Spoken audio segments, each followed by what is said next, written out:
والسلام علیکہ یا حبیب اللہ، الصلاۃ والسلام علیکہ یا نبی اللہ، وعلی آلک واصحابک یا نور اللہ، نویت سنت الاعتکاف۔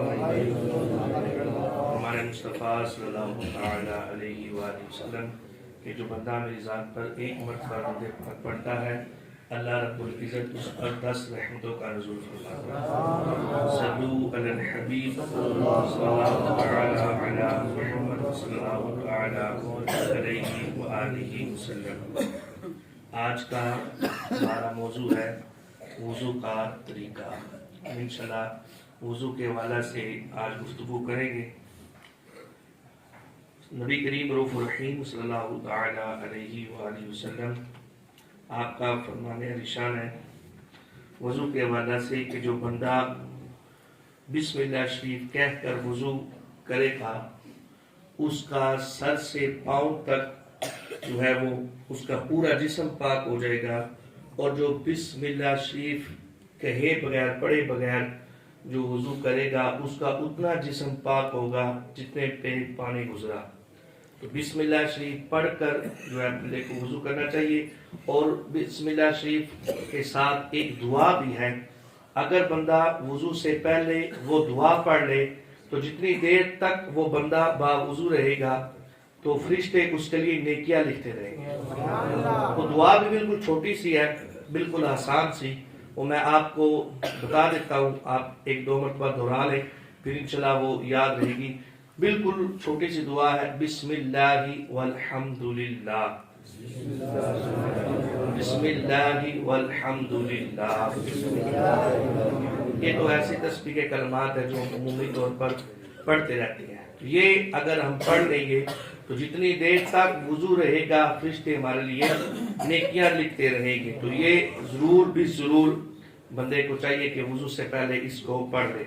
اور ایک اور حدیث پاک سماعت فرمائی، نبی کریم رؤوف الرحیم صلی اللہ تعالی علیہ وآلہ وسلم نے حضرت انس رضی اللہ تعالی عنہ کو ارشاد فرمایا اگر تم ہمیشہ باوضو رہنے کی استطاعت رکھتے ہو تو ہمیشہ باوضو رہو، کیونکہ ملک الموت حضرت اسرائیل اگر کسی بندے کی بحالت وضو یعنی وضو کی حالت میں تھا روح قبض کرتا ہے تو اللہ رب العزت اس کے لیے شہادت کی موت لکھ دیتا ہے۔ یہ وضو کی فضیلت ہے، تو بندے کو چاہیے کہ دن کا اکثر حصہ اگر ہو سکے تو ہمیشہ باوضو رہے، ورنہ دن کا اکثر حصہ جو ہے وہ باوضو رہے۔ اس سے یہ ہے کہ اگر موت بھی آتی ہے، موت تو برحق ہے، سب کو آنی ہے، تو اگر اس کو موت آتی ہے تو اللہ رب العزت اس کے لیے شہادت کی موت لکھ دے گا۔ حضرت عثمان غنی رضی اللہ تعالی عنہ آپ ایک مرتبہ اپنے رفقا کے ساتھ تشریف لے جا رہے تو ایک جگہ پر قیام کیا، آپ نے فرمایا کہ پانی لاؤ، میں نے وضو کرنا ہے۔ اب پانی لایا گیا تو حضرت عثمان غنی رضی اللہ تعالیٰ عنہ نے وضو فرمایا، اور وضو فرمانے کے بعد مسکرانا شروع کر دیا۔ آپ رفقا کو خود ہی سوال کرتے ہیں اور خود ہی جواب دیتے ہیں، کہتے ہیں میں نے کیوں وضو کیا آپ کو پتہ ہے، اور میں مسکرایا کیوں آپ کو پتہ ہے؟ تو انہوں نے عرض کی یا امیر المؤمنین، یہ آپ ہی جانتے ہیں آپ نے کیوں وضو فرمایا، کیوں پانی منگوایا، کیوں آپ مسکرائے؟ تو آپ نے ارشاد فرمایا ایک مرتبہ اسی مقام پر نبی پاک علیہ السلام کے ساتھ ہم سفر کر رہے تھے تو آقا علیہ السلام نے یہیں پر قیام فرمایا اور آقا نے یہیں پر وضو فرمایا، اور وضو فرمانے کے بعد نبی پاک علیہ السلام نے مسکرایا، فرمایا میں اپنی محبوب کی ادا کو اپنی ادا کر رہا ہوں، میں تو یہ مصطفیٰ کی سنت ادا کر رہا ہوں۔ یہ بات کی تو فرمایا کہ میرے آقا نے پھر پوچھا جس طرح میں آپ سے پوچھ رہا ہوں، اے صحابہ میں مسکرایا کیوں؟ تو صحابہ نے عرض کی یا رسول اللہ صلی اللہ تعالیٰ علیہ وسلم اللہ جانتا ہے، یہ اللہ کی اطاعت سے آپ جانتے ہیں۔ تو نبی پاک علیہ السلام نے ارشاد فرمایا مسکرایا اس وجہ سے آپ کو پتہ ہے جب بندہ وضو کرتا ہے تو وضو میں جب ہاتھ دھوتا ہے تو ہاتھوں کے گناہ معاف ہو جاتے ہیں، جب وہ چہرہ دھوتا ہے تو چہرے کے گناہ معاف ہو جاتے ہیں، جب وہ سر کا مسح کرتا ہے تو سر کے گناہ معاف ہو جاتے ہیں، جب وہ پاؤں دھوتا ہے تو پاؤں کے گناہ بھی معاف ہو جاتے ہیں۔ تو یہ اس کی فضیلت ہے کہ جو بندہ وضو کرتا ہے تو بندے کو چاہیے کہ باوضو رہے، جتنی دیر ہو سکے وہ باوضو رہے۔ تو یہ آج کا ہمارا موضوع بھی ہے وضو کا طریقہ۔ تو وضو میں سب سے پہلے ہم نے نیت کرنی ہے، کیونکہ نیت بھی یہ سنت ہے. اور ایک بات کو ذہن میں رکھیے گا، وضو کے کل 4 فرض ہیں. کتنے فرض ہیں؟ یہ 4 فرائض ہیں. اور اگر کسی چیز میں کسی چیز کی فرضیت کی اہمیت ہو تو وہ چیز اگر بندہ نہ ادا کرے تو وہ اس کی عبادت وہ قبول نہیں ہوتی، عبادت کامل نہیں ہوتی. یہ وضو بھی ایک قسم کی عبادت ہے، کیونکہ عبادت کی طرف لانے کا یہ ایک ذریعہ ہے، ایک آلہ ہے. تو یہ اس میں 4 فرض ہیں. اگر چاروں فرضوں میں سے ایک فرض بھی رہ گیا تو بندے کا وضو نہیں ہوگا، اور جتنی پھر اگلی عبادات وضو پر منحصر ہیں وہ بھی بندے کی نہیں ہوگی. جیسے نماز ہے، قرآن پاک کو چھو کر اس کی تلاوت کرنا ہے، تو یہ ساری چیزیں جو ہے وہ اس کی یہ درست نہیں ہوگی، کیونکہ یہ منحصر ہے وضو پر. اگر وضو ہی نہیں مکمل کامل وضو ہی نہیں تو یہ عبادات بھی بندے کی کامل قبول نہیں ہوگی. تو یہ وضو میں سب سے پہلے نیت کی ہے. نیت کرنے کے بعد اس میں 3 فرض ایسے ہیں جن کو دھونا ضروری ہے، اور ایک حصے کا مسح ضروری ہے. یہ 4 فرض ہیں. پہلا فرض چہرہ دھونا. کون سا فرض ہے؟ چہرہ دھونا. دوسرا فرض کونیوس میں دونوں بازو دھونا. دوسرا فرض کیا ہے؟ میں نے کل عرض کی تھی، ہم نے انشاءاللہ یہاں پر طالب علم بن کے بیٹھنا ہے. آپ نے بھی سیکھنا ہے، میں نے بھی سیکھنا ہے. تو یہ سیکھنے والا سلسلہ ہے. تیسرا فرض ہے چوتھائی سر کا مسح کرنا. تیسرا فرض ہے، اور چوتھا فرض ہے دونوں پاؤں ٹخنوں سمیت دھونا، گھٹوں سمیت، جس کو ٹخنے پنجابی میں ہم گھٹے کہتے ہیں. تو دونوں پاؤں ٹخنوں سمیت دھونا. تو 3 چیزیں اس میں دھونا فرض ہے اور ایک چیز کا مسح فرض ہے. اب دھونے کی تعریف سمجھ لی کہ دھونا کسے کہتے ہیں، پھر اس کے بعد سمجھیں گے مسح کسے کہتے ہیں. دھونا اس کی تعریف کیا ہے؟ اگر بندہ کسی عضو کو دھو رہا ہے، اپنے جسم کے کسی حصے کو دھو رہا ہے، تو دھونے کا مطلب یہ ہے کہ اس عضو میں، اس جگہ میں جس کو وہ دھو رہا ہے 2 مرتبہ پانی کا گزر جانا.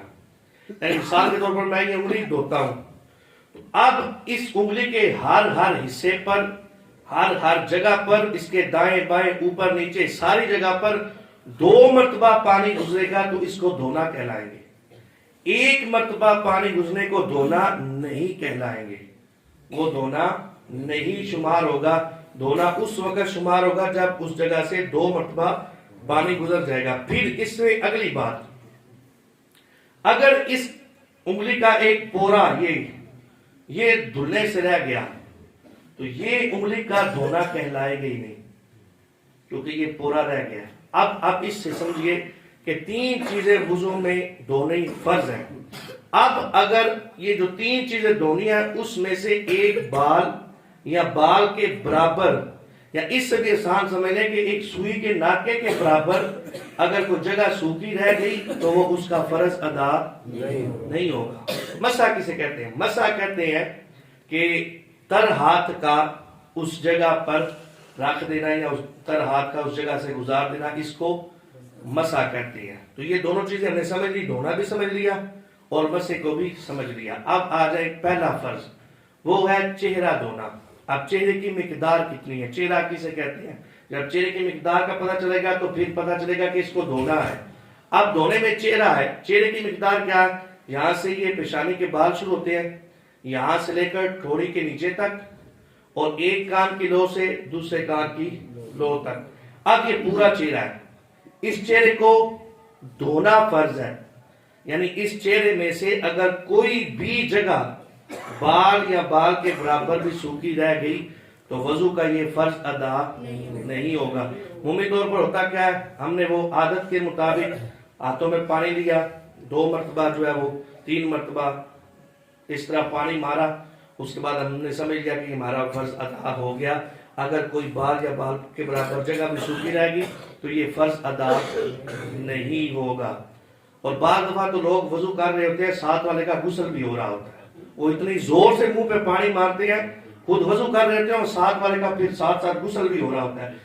وضو اس طریقے سے کریں، اگر ساتھ بیٹھا کو بندہ ہے تو اس پر آپ کے وضو کے پانی کے چھینٹے نہ پڑیں. اس بات کا احتیاط ہے کہ عمومی طور پر میں نے یہاں پر کئیوں کو دیکھا ہے، جہاں تک پھر میری رسائی تھی میں سمجھتا تھا کہ یہ میری بات کو مان جائیں گے، سمجھ جائیں گے، تو ان کو میں نے انفرادی طور پر عرض کی کہ حضور تھوڑی سی شفقت فرمائیں کہ اپنے چہرے پر جو آپ چہرہ دھوتے ہیں یا بازو وغیرہ دھوتے ہیں تو کوشش کریں کہ ساتھ والے کو چھینٹے نہ پڑے، وہ بچ کر رہے. تو اس طرح یہ چہرہ دھونا. اب اس میں چہرے میں احتیاطیں کون کون سی ہیں؟ احتیاط یہ ہے کہ عمومی طور پر جب بندہ چہرے پر پانی مار رہا ہوتا ہے نا تو آنکھیں بند کرتا ہے. تو اتنی زور سے اگر آنکھیں بند کر دی اور یہ آنکھوں کے یہ آبرو وغیرہ اور اس کے نیچے یہ پلکوں کے اوپر یہ جو جگہ ہے نا یہ عمومی طور پر دھلنے سے رہ جاتی ہے یہ، اور یہ چہرے میں شامل ہے. اگر یہ بھی جگہ دھلنے سے رہ گئی، 2 مرتبہ پانی نہ گزرا، یہ چیز نہ دھوئے گی، یہ چہرے میں شامل ہے، تو بندے کا وضو کامل نہیں ہوگا اور وضو کا یہ فرض ادا نہیں ہوگا.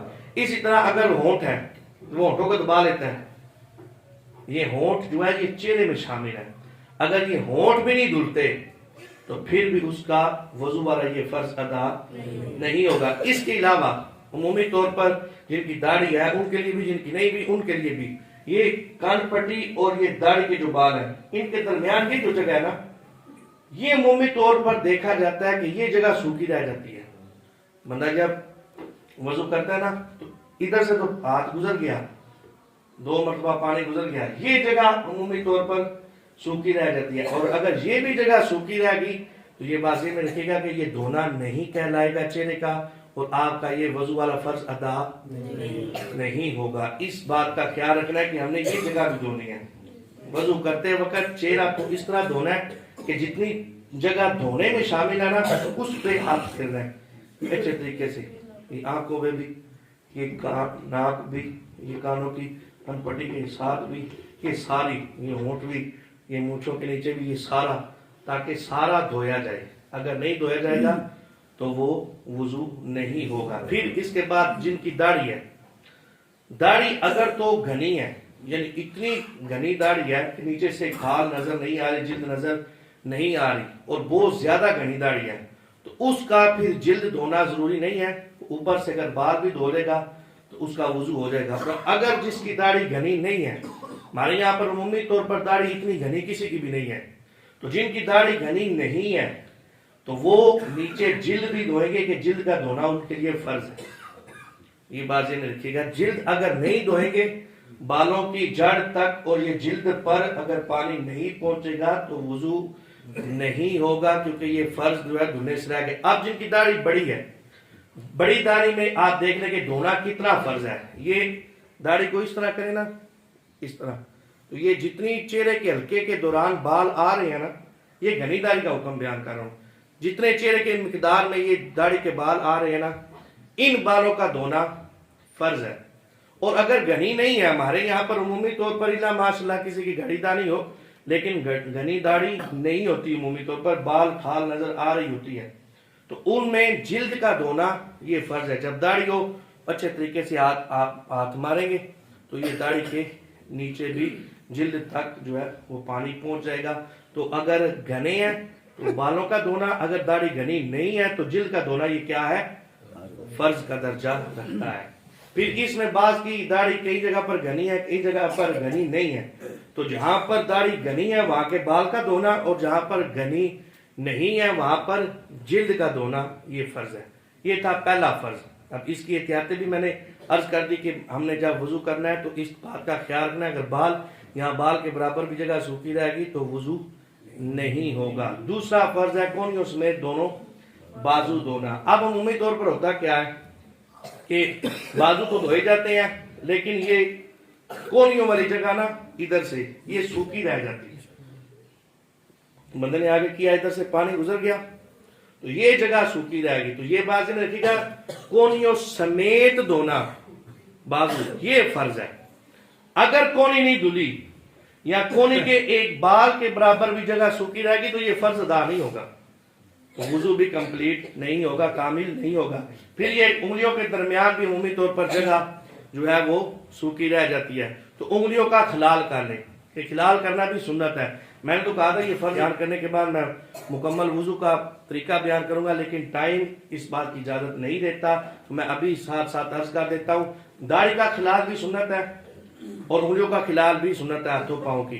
تو داڑھی کا خلال کرنے کا طریقہ یہ ہے کہ یہ گلے سے اس طرح باہر کی طرف لے کے آنا، یہ داڑھی کا خلال ہے. تو چہرہ دھونے کے بعد داڑھی کا خلال کرنا یہ بھی سنت ہے، اس سنت کو بھی بندے کو ادا کرنا چاہیے۔ پھر انگلیوں کا کھلال کرنا اس طرح، یہ بھی سنت ہے۔ تو کونی اس میں دونوں بازو دھونے کے بعد انگلیوں کا کھلال بھی کر لیجئے، یہ سنت ہے، کیونکہ اس سے یہ بھی ہوگا کہ اگر خدا نہ خاصا کوئی جگہ دھلنے سے رہ گی نا تو وہ بھی دھل جائے گی، اس لیے انگلیوں کا کھلال بھی کر لیں۔ آپ دیکھ لیں کھلال وہاں ضروری ہے داڑھی کا، ہاتھ پاؤں کی انگلیوں کا، جہاں پر دھونا فرض ہے، تو یہ احتیاط کے طور پر کھلال بھی رکھا گیا ہے، تو آپ کھلال بھی کر لیجئے۔ یہ کونی اس میں دونوں بازو دھونا۔ ابھی تیسرا ہے چوتھائی سر کا مسح کرنا۔ اب مسح کرنے کا سب کا اپنا اپنا ہی انداز ہے، تو یہ چوتھائی سر کا مسح کرنا یہ فرض ہے، اور پورے سر کا مسح کرنا یہ سنت ہے۔ 4 ہاتھ یہ بندے کا سر ہوتا ہے، تو اگر وہ ہاتھ تر کر کے اپنے سر پر رکھ دے تو یہ 1/4 سر کا مسح ہو جاتا ہے، اس سے فرض ادا ہو جاتا ہے۔ تو اگر جس طرح بھی کرتا ہے تو اس کا مسح ہو جائے گا۔ باقی مزید میں انشاءاللہ ٹائم بچا تو پریکٹیکل کر کے بھی عرض کروں گا۔ چوتھا جو ہے ٹخنوں میں دونوں پاؤں دھونا۔ اب عمومی طور پر ہوتا ہی ہے، بعض دفعہ ٹخنے بھی نہیں دھلتے اور گٹے بھی نہیں دھوئے جاندے۔ اگر گٹے بھی رہ گئے نا تو یہ بات سے دیکھے گا وہ وضو نہیں ہوگا، کیونکہ چوتھا فرض ادا نہیں ہوگا۔ اور عمومی طور پر ہوتا یہ ہے کہ پاؤں کی جو پیچھے والی جگہ ہے نا، ایڑی کے اوپر، وہ جگہ بھی عمومی طور پر سوکھی رہ جاتی ہے۔ تو جہاں تک ٹخنوں کی مقدار ختم ہوتی ہے وہاں پر، اور وہاں سے جو اسی کی مقدار پیچھے ایڑی کے اوپر جگہ ہے، تو یہ ساری دھونا فرض ہے۔ اور اگر کوئی بندہ فرض یہ والا بھی ادا نہیں کرتا تو اس کا وضو کامل نہیں ہوگا، اس کا یہ چوتھا فرض ادا نہیں ہوگا اور وضو نہیں ہوگا۔ تو ٹخنے بھی دھونے ہیں اور ایڑی بھی دھونی ہے۔ عمومی طور پر پاؤں کے نیچے کوئی ٹیپ وغیرہ کا ٹکڑا لگا ہوا ہے، کوئی یہ بچے وغیرہ چوئنگم کھاتے ہیں وہ نیچے لگی ہوتی ہے، تو بندہ بس پانی کے نیچے کیا تو باہر ادھر کر لیا، وہ ٹیپ کے ٹکڑے کے ساتھ لگ کر پانی نیچے آ گیا، وہ چوئنگم کے ساتھ لگ کے پانی نیچے آ گیا، تو وہ جگہ دھلنے سے رہ گئی نیچے تلووں کی۔ تو یہ بات یہ اگر ایسی کوئی چیز لگی ہو کہ جس کی وجہ سے جلد پر پانی نہیں پہنچا تو یہ بھی وضو کامل نہیں ہوگا۔ ہاتھ مارے تلووں پر تاکہ اگر کوئی چیز لگی ہوئی ہے تو وہ اتر جائے اور ہماری جلد دھوئی جائے۔ اگر جلد نہیں دھوئی جائے گی، کسی چیز سے لگ کر وہاں تک پانی نہیں پہنچے گا تو وضو کامل نہیں ہوگا۔ اور یہ بھی بات ذہن میں رکھیے گا کہ اگر یہاں پر بھی ایک بال کے برابر بھی تلووں کے نیچے بھی جگہ سوکھی رہے گی تو وضو نہیں ہوگا۔ پھر انگلیوں کا کھلال کریں، اس کا طریقہ یہ ہے، اس طرف سے شروع کریں، دائیں پاؤں کی انگلی سے، چھوٹی انگلی سے شروع کریں، کھلال کرتے ہوئے بائیں پاؤں کی چھوٹی انگلی تک اس طرح ترتیب کے ساتھ کھلال کریں۔ پھر مسح کا طریقہ سماعت کر لیں، 3 انگلیاں جوڑیں۔ آسان طریقہ یہ سماعت کر لیں کہ پورے ہاتھ کو ہم نے استعمال کرنا ہے مسح میں۔ اس کا طریقہ کار یہ ہے کہ 3 انگلیاں اس طرح جوڑیں، جوڑ کر جہاں سے پیشانی کے بال شروع ہوتے ہیں وہاں سے شروع ہوں، اور ان 3 انگلیوں کو لے جا کر پیچھے ادھر گردن تک، پھر یہ 3 انگلیاں استعمال ہوگی۔ پھر یہ دونوں جو ہتھیلیاں ہیں ان کو یہاں سے پیچھے سے ادھر تک لے آئیں۔ پھر اس کے بعد اس انگلی سے اپنے کان کا مسح کریں، اچھے طریقے سے کان صاف کریں، ٹھیک ہے۔ پھر ان جو انگوٹھوں سے کان کے پیچھے اس طرح کرتے ہوئے گردن کا مسح کر لیجیے۔ یہ گردن کا مسح کرنا ہے، گلے کا مسح نہیں کرنا۔ بعض لوگ گلے کا مسح کر رہے ہیں، گلے کا مسح نہیں ہے بلکہ گردن کا مسح کرنا ہے۔ تو یہ مسح کا طریقہ ہے، اس سے آپ کے پورے سر کا مسح ہو جائے گا اور یہ والا فرض بھی ادا ہو جائے گا، اور پورے سر کا مسح کر کے سنت بھی ادا ہو جائے گی۔ دعا ہے اللہ رب العزت ہمیں کامل وضو کر کے اپنی عبادات کی توفیق عطا فرمائے، آمین، بجاہ نبی الامین صلی اللہ علیہ وسلم۔ اطفی بها حر الوباء الحاطمة المصطفى والمرتضى وابناهما والفاطمة